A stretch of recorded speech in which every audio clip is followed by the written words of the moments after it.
thing about the DJI Osmo Pocket 3. The problem is that I can't find a problem with it. Now, what I mean by that is actually pretty simple. This camera has served every purpose and intention that I bought it for.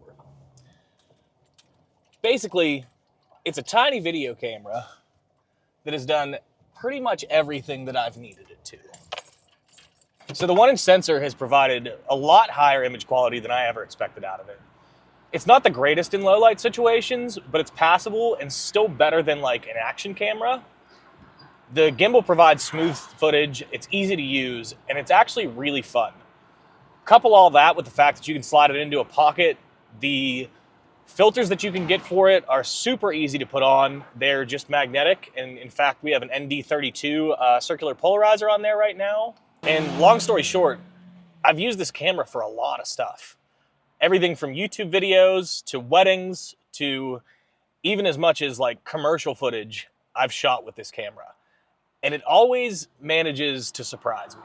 Now, real quick, y'all, before we get too deep into this studio footage, I did want to just ask you guys to like and subscribe to the video if you like this content.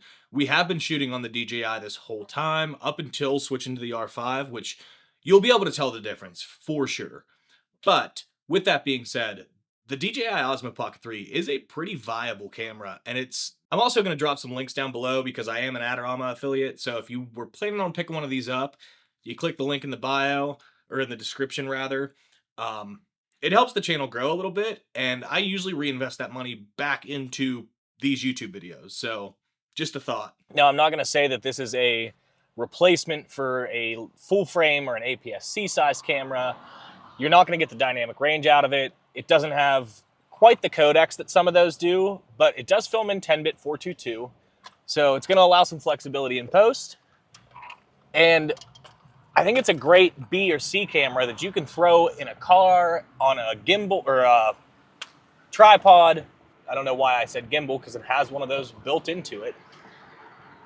It's fun to use. Now, I do want to say, like, when buying this camera initially, and I did pay for this with my own money, there's no, sponsorship or handout or anything like that. So this is a fully unbiased review. I did have semi-low expectations for it, and I kind of knew that I wanted to use it for quick little stuff and more vlogging style stuff, but I never expected to be able to use it for some of the things that I have. And in fact, it's coming with me on a shoot right now. I'm going to get tattooed by Ashley, who you've met in previous vlogs, and I'm gonna let this thing run and do like kind of a time lapse of me getting the tattoo for her, just so she gets a little extra content and basically to document it. Now, all of the footage today is going to be shot on the DJI Osmo Pocket 3, unless otherwise noted. You might see some FujiFilm clips in here. But I just wanted to show off what this thing is capable of, and not only like how inconspicuous it can be, but how good the image quality is for, how easy it is to carry around. It comes in this little carrying case, and I did get the creator combo, which came with the mic. The mic automatically pairs to it, which is nice, and it gives pretty superior audio quality too.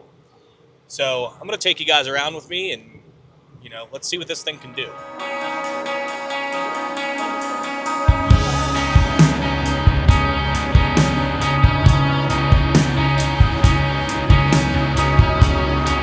All right, so tattoos are done. Got my little ring on there and my Sparrow.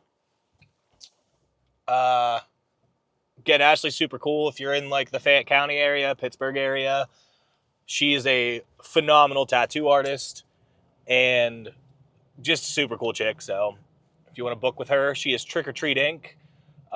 And Ashley Minard on Instagram. So shout out to her. We are now heading to Dairy Queen. We're going to pick up some chicken tendies, stop and grab some beers, and watch the... Yeah, could I get a double flamethrower burger meal? I think I'm going to show you guys how inconspicuous this camera can be at the store real quick.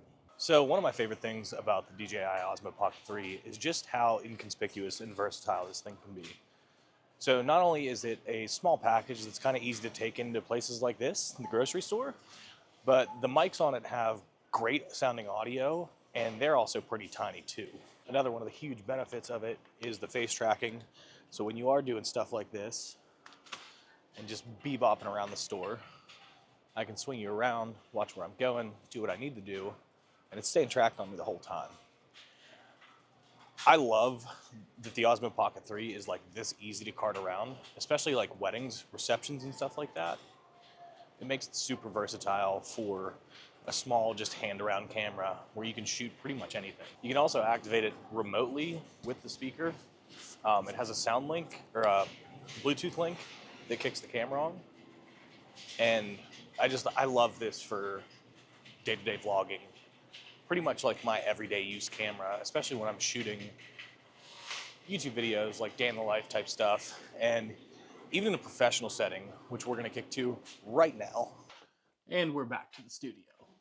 So let's see how this thing does in professional style studio lighting. And just to speak on the versatility of this camera again, this would be a really hard shot to grab on a full-size camera. But with the DJI Osmo Pocket 3 and how small and versatile this thing is, I was able to just throw this on a magic arm with a clamp, mount it up to my ceiling, and here we are. This is like a nice little cinematic shot that could have taken 15 or 20 minutes to set up, and instead, it took about 30 seconds. So we're now in the studio, and we're on the R5 right there. That's going to be our primary camera for this, but I am going to cut between this and clips of the DJI just to show like what it can actually do. Now, obviously, we don't expect a 1-inch sensor on the DJI to keep up with a full-frame sensor like on the R5, especially when it can film in 8K video quality and also in RAW. We're not in RAW right now. We are in 10-bit 422, but just want to put that out there. But with how pocketable that camera is, I think it's going to surprise you in truly like how good the image quality can be out of it. So with that being said, I think it's going to be easier to cart the DJI around than something like a full-size R5, especially considering like the fact that the mic on that is super tiny and we're using like a Rode VideoMic Pro on there right now. So without further ado, let's cut over to the DJI and we're live. So here you can see pretty much like this image quality is going to hold up in the right conditions. Now this thing does shine out in the wild. I think truly this camera's purpose was for vlogging, for travel, for just a quick like take around, do everything little kind of video camera. But with that being said, what do you guys think about the image quality on this? Now obviously it's not going to stand up to a full frame sensor, but I think it's pretty good. I think it's really good actually.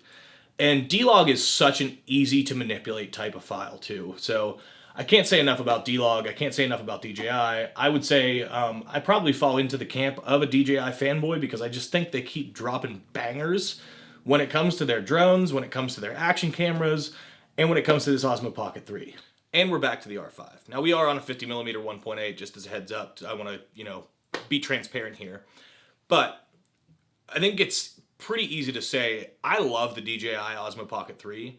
It's done exactly what I planned on it to do, and probably even a little bit more.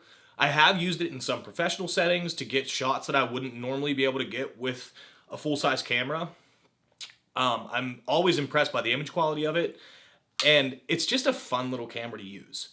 So I'd like to hear your thoughts on DJI as a company and the Osmo Pocket 3. Sound off in the comments, and let's just have some fun with it.